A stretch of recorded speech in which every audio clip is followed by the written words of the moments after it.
a circular issued by Home Department of Nagaland, state government notifies extension of the existing lockdown measures and relaxations up to 15th of January 2022. The Cognac Union on Monday in their press release issued strict regulation on non-cooperation served against the Indian military forces within Cognac soil. The Cognac shall not withdraw its non-cooperation move served against the Indian military forces until its charter of demands is fulfilled.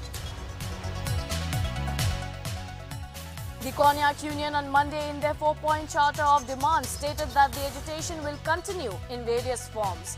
Date and time until justice is being served for the fallen lives of Cognac brothers of December 4th and 5th incident in Oting village.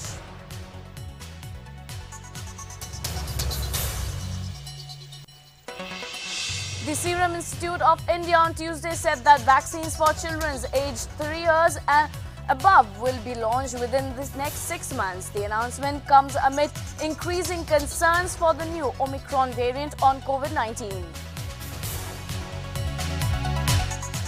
St. Paul Catholic Church Youth Association Woka celebrated its Silver Jubilee today on the 14th of December with the theme, Fear the Lord and Serve Him Truly and Sincerely. The Youth Association was established in the year 1996.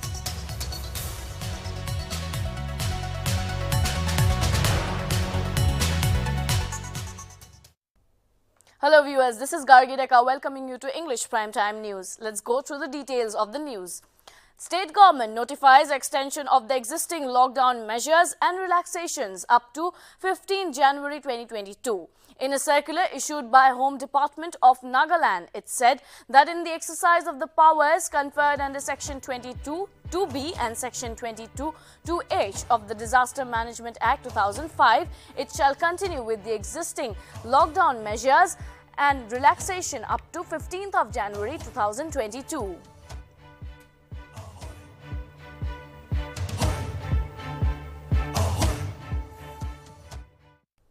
St. Paul Catholic Church Youth Association Woka celebrated its Silver Jubilee today on the 14th of December with the theme, Fear the God and Serve Him Truly and Sincerely. The Youth Association was established in the year 1996 and 13th and 14th of December marks the Silver Jubilee of the St. Paul Catholic Youth Association. The program started with a short prayer, then followed by the unveiling of the monolith by the guest of honor, C. James Izung, Assistant Director, Department of Social Welfare, and the Jubilee Stone was blessed by the chief guest, Reverend Dr. James Thoppil, Bishop of Kohima Diocese. Divakis, Parish Priest, St. Paul Catholic Church, Bokadam, all Reverend Fathers, Sisters, Brothers, Catechists, the Jubilee Convener and his team, the Woka Catholic Youth Association President and his colleagues, NCYM President and his esteemed colleagues, Luther Catholic Youth Association President and his colleagues, church elders, and all members present here today to celebrate together this important and happy occasion, the Silver Jubilee celebration of the Woka Catholic Youth Association. In the first place, I take this opportunity to also thank the organizers of the Jubilee for inviting me over here to praise this occasion as we achieve this important milestone. In fact, when I was first approached, I was reluctant and expressed my unwillingness with the thought that I am not the right person for this occasion. However, they gave me a reason which I did not refuse, and so therefore I also willingly accepted. And I'm highly honored to be here today and be a part of this grand. My dear friends, let me begin this homily first of all by congratulating and thanking the Woka Town Catholic Youth Association for their life over the last 25 years. Although when I was told that it was only a Silver Jubilee. In relation addition to poor drainage system and bad footpath condition, Nltv went to Takeo village signal Angami line auto parking to listen to public grievances and auto drivers' opinion on the matter. Auto parking was allotted back in 2012 and auto drivers has been since following the protocols to this day. Footpath on top of the drainage system was constructed back in 2018 but has been deteriorated since then, thanks to random parking by four-wheelers on top of the blocks, damaging it. Auto drivers also stated that by collecting money amongst themselves, they managed to construct new public toilet and planted trees as well as to make a more cleaner and hygienic environment, but also expressed their grievances in relation to the lack of cooperation by the public. আমি public আলোচনা request করবলে মন যাদো government bra আমি গাল লা parking দলে তো point ও তো traffic point bra ইতো army supply road গয় ডক্টর হকছে সেম রোড হই যেছে হলেবি আর্মি সাপ্লাই রোড কইলে সব মানুষ বুঝে ইতো ব্রা আর্মি সাপ্লাই রোড কোয়াছে হলেবি তো আসল হলে ডক্টর হকছে সেম রোড আছে আমি গাল লা যদি গ্রেভেন্সেস কি লোক পাই আছে দুঃখ কি পাই আছে ইতো আপনি গাল যে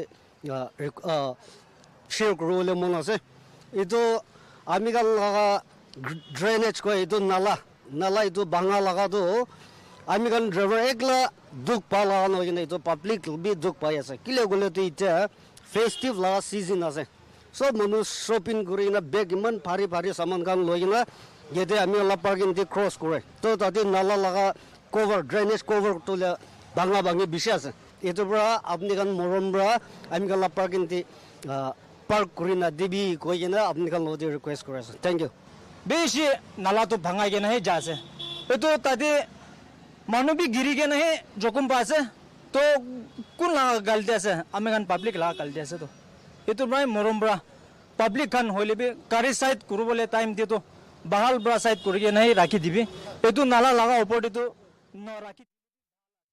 The Konyak Union on Monday in their 4-point charter of demands stated that the agitation will continue in various forms. Date and time until justice is being served for the fallen lives of the Konyak brothers of December 4th and 5th incident in Oting village.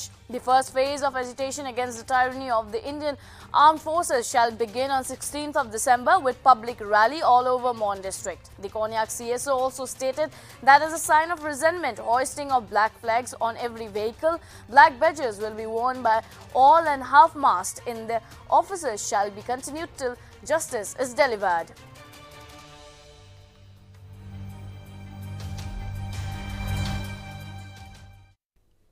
The Konyak Union on Monday in their press release issued strict regulation on non-cooperation served against the Indian military forces within Konyak soil. In adherence, the declaration made on 7 December 2021, the Konyak shall not withdraw its non-cooperation move served against the Indian military forces until its charter of demand is fulfilled.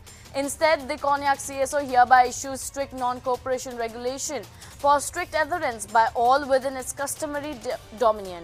Hence, in total, restriction on Indian military force convoy and patrolling within Konyak soil shall continue until justice is served. There shall be no military recruitment rally within Mon district. No Konyak youth should participate in any recruitment rally. Directs all those customary landowners to immediately denounce the past land agreement allotted for setting up military base camps, to cut off all forms of public relation with the Indian military forces. No Konyak villages, council, students or any society must accept any form of developmental packages, soups from the Indian military forces and must immediately denounce any forms of assured packages from Indian military forces if there is any.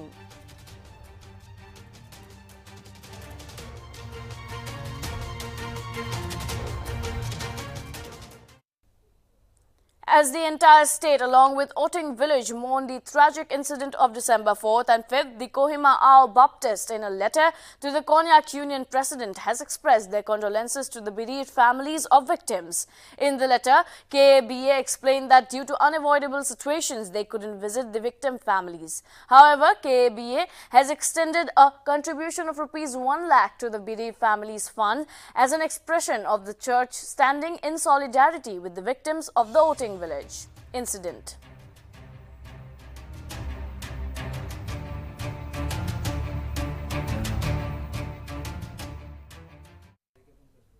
The Konyak Students' Union Nagini Mora Students Union and KNSK on Monday staged a protest rally against the gruesome massacre of 14 civilians of Oting village on December 4th by the security forces. The organization stood for the repeal of ASPA and hoisted 14 black flags inside the Assam Rifles camp as a sign of their demand for justice. The KU Unit President Kampe Konyak Secretary Shuao Konyak, NSU President Konang Ang and KNSK Unit President Shikmet Konyak in a joint statement stated that the civilians were deliberately targeted and further condemned the implication of mainstream media for claiming that the killing were collateral damages. They also appealed to the state and central governments to dispose necessary action and demanded exemplary punishment against the culprits.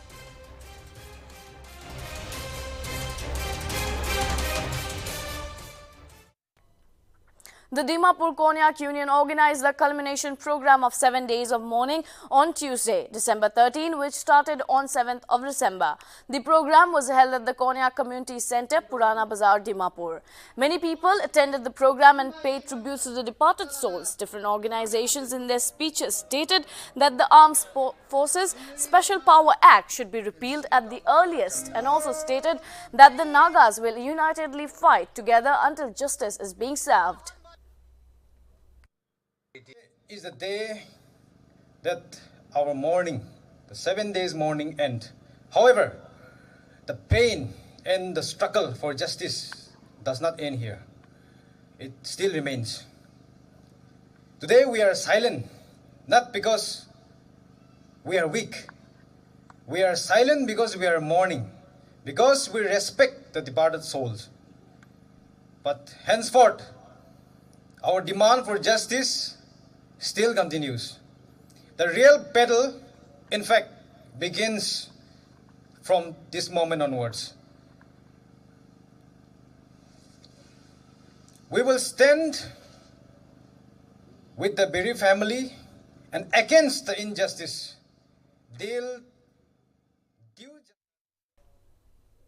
The Konyak Civil Society Organization on Monday demanded that the state government that the Tiru police station should be made operational within 5 days. They further said that the tragic incident which unfolded at Tiru Valley was due to non-functional of the proposed police station. Furthermore, Konyak CSO also appealed the state government to ensure speedy recovery of the 2 surviving witnesses of the December 4th Oting incident who are currently undergoing treatment at Dibrugarh Medical College. Konyak CSO remarked that the 2 survivors are the living witness, hence their medical treatment, safety and recovery must be well taken up by the state government.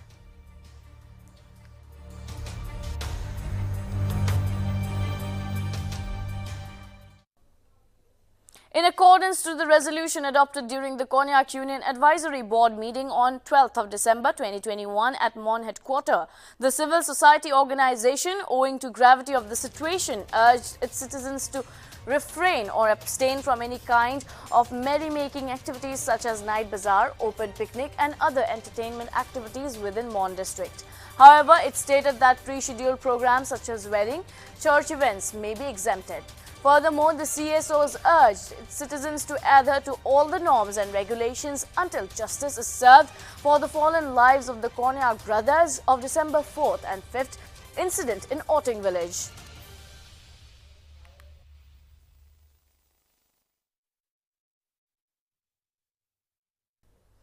The Rajya Sabha was adjourned till 2 p.m. as the opposition parties disrupted proceedings of the House seeking revocation of suspension of 12 MPs from the House. The ruckus was created as the Rajya Sabha chairman M. Venkaiah Naidu refused to consider the demand of leader of opposition Mallikarjun Kharge to revoke the suspension of the 12 MPs and started the 0 hour.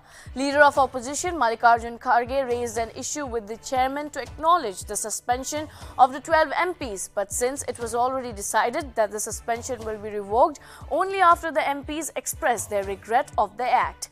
His demand was rejected. With the opposition members sloganeering and creating more ruckus, a heated argument started between Parliamentary Affairs Minister Prahalad Joshi and AAP leader Sanjay Singh. The Rajya Sabha chairman adjourned the House till 2 p.m. before sending out Singh from the House.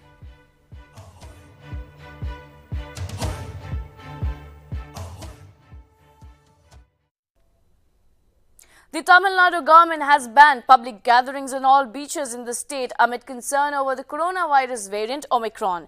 The beaches will all be out of bound on December 31st and 1st of January 2022 as a precautionary measure amid the ongoing pandemic, the Chief Minister M.K. Stalin said in an official release. The Marina Beach is among the most popular beaches swarmed by New Year believers every year. The state government also extended existing restriction on social, cultural and political meetings till 31st of December, while certain relaxation for schools, permitting classes from 6 to 12 and higher education institutes to function normally from January 3rd, 2022 and not on a rotational basis. The same will be applied to colleges and technical training centers as well.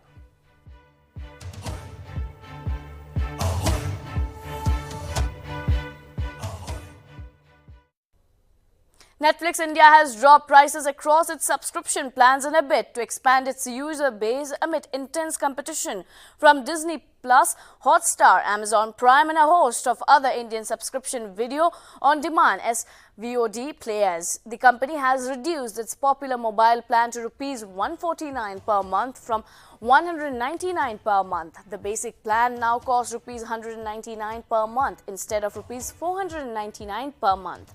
The standard plan stands at Rs 499 per month instead of Rs 649 per month, and the premium plan is down to Rs 649 per month from Rs 799 per month. The new plans are being termed Happy New Prices by the company and will come into effect from 14th of December 2021.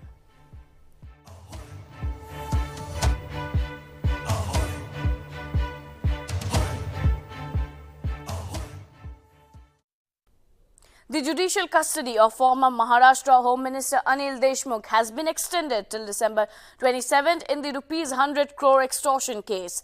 Deshmukh was arrested by the Enforcement Directorate in a money laundering case and is currently lodged in Mumbai's Arthur Road jail. The order came hours after the suspended cop Sachin Vaze testified to the state-appointed one-member high-level inquiry committee that neither former Home Minister Anil Deshmukh nor any of his staff ever made any monetary demand to the city's bar owner or people related to them.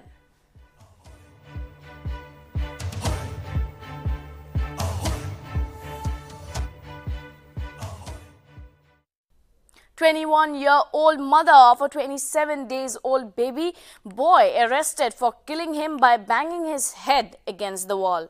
The premature baby was regularly crying and his incessant crying prompted the mother to commit the crime, stated the police. The woman decided to kill the child thinking that he would be detrimental to her studies, the police further added.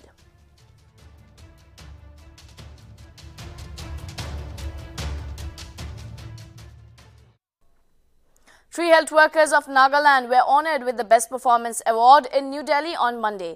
Visenio Dolly, Community Health Officer of Anatongar Health and Wellness Centre, Kifire, Rikiyuchu of the Felling HWC, Kifire and Asha Kesang of Peden were felicitated along with other health workers from 36 states during the Universal Health Coverage Day 2021.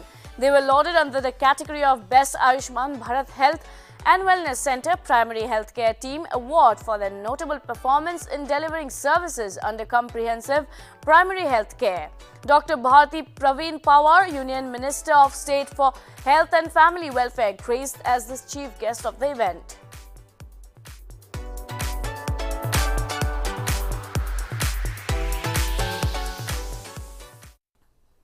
The Oscar award-winning Korean movie Parasite actress Park So-dam has been diagnosed with papillary thyroid cancer. The 30-year-old actress underwent immediate surgery recently and is currently recovering. On 13th of December, a statement was released by her agency Artist Company announcing that the artist will not be joining for promotions of her upcoming special cargo in order to focus on her recovery from the surgery. She was diagnosed with cancer after undergoing a regular health examination.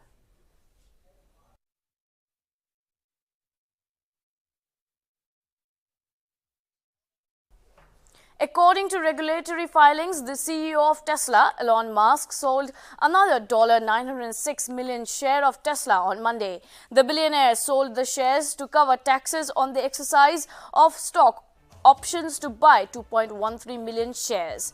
The Time magazine's Person of the Year 2021 has already sold almost 12 million shares for about $12.7 billion since Musk took a poll on offloading 10% of his stake.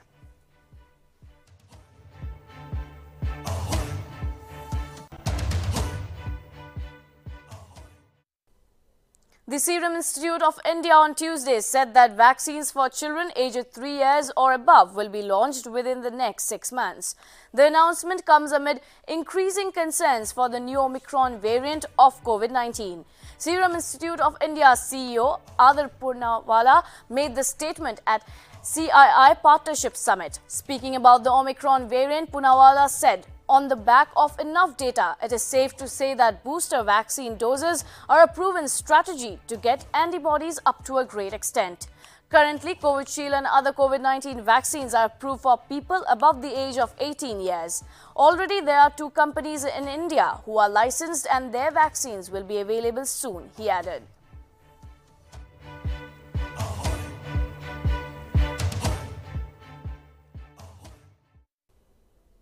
Prime Minister Narendra Modi inspected key development works in Varanasi and said it is the government's endeavour to create the best possible infrastructure for the sacred city.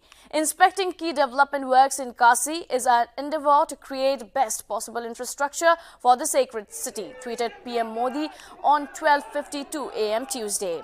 PM Modi visited the Banaras railway station and said that the central government is working to enhance rail connectivity as well as ensure clean, modern and passenger-friendly railway stations. Prime Minister Modi was accompanied by Uttar Pradesh Chief Minister Yogi Adityanath during the inspection after midnight. Prime Minister Modi was seen interacting with locals and waving at people who had turned up to greet him.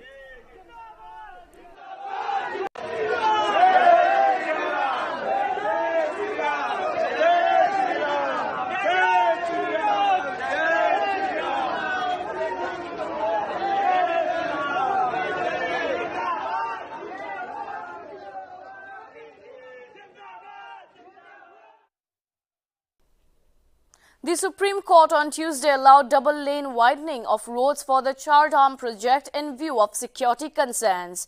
A bench headed by Justice D.Y. Chandrachud also set up an oversight committee headed by former Justice A.K. Sikri to report directly on the project. The oversight committee shall receive all support from the Defence Ministry, Ministry of Road Transport, Uttarakhand Government and all district magistrates. The strategic 900-kilometre long Char Dham project is worth Rs 12,000 crore and it aims to provide all-weather connectivity to 4 holy towns, Yamunotri, Gangotri, Kedarnath and Badrinath in Uttarakhand.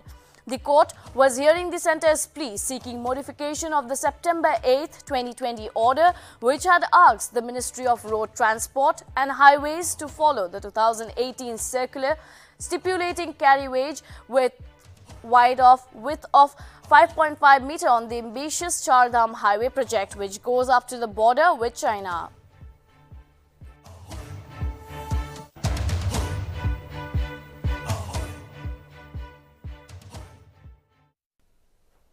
India is awaiting responses from leaders of 5 Central Asian nations to an invitation to attend as chief guests of Republic Day 2022, with the details expected to be finalized during the ministerial level meeting of the India Central Asia Foreign Ministers Dialogue, which External Affairs Minister S. Jaishankar will host this weekend in Delhi.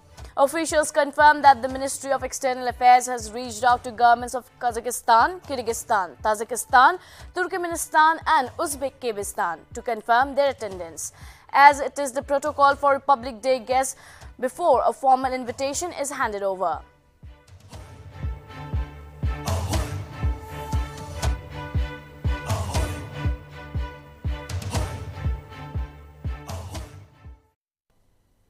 The Special Investigation Team probing the October 3rd Lakhimpur Kheri violence has filed an application before the Chief Judicial Magistrate to include new sections against the 13 accused to make their offence punishable under attempt to murder charges. Vidyaram Diwakar, the SIT investigating officer, filed the application last week in the CJM's court for adding new sections to the warrant, replacing sections 279, 338 and 304A of the IPC. In his application, the investigating officer pointed out that the incident was a well-planned one and a deliberate act, and not of negligence or carelessness. On October 3rd, 8 people, including 4 protesting farmers, died after being mowed down by a SUV belonging to Union Minister Ajay Mishra Teni's son, Ashish Mishra.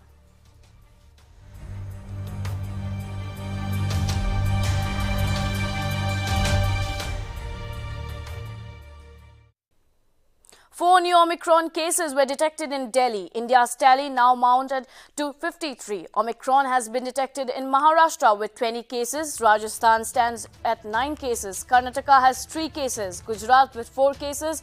Kerala has 1 case and Andhra Pradesh also has 1 case. The Union Territories of Delhi have 6 cases and Chandigarh stands with 1 case. Health Minister Satyendra Jain also informed that Delhi's first patient of Omicron variant of COVID-19, 37-year-old man from Ranchi, has been discharged from Lok Nayak Jayaprakash Narayan Hospital. Maharashtra reported 2 more fully vaccinated people infected with the Omicron variant of COVID-19, with both having Dubai travel history, while a man who had returned from South Africa tested positive today in Gujarat.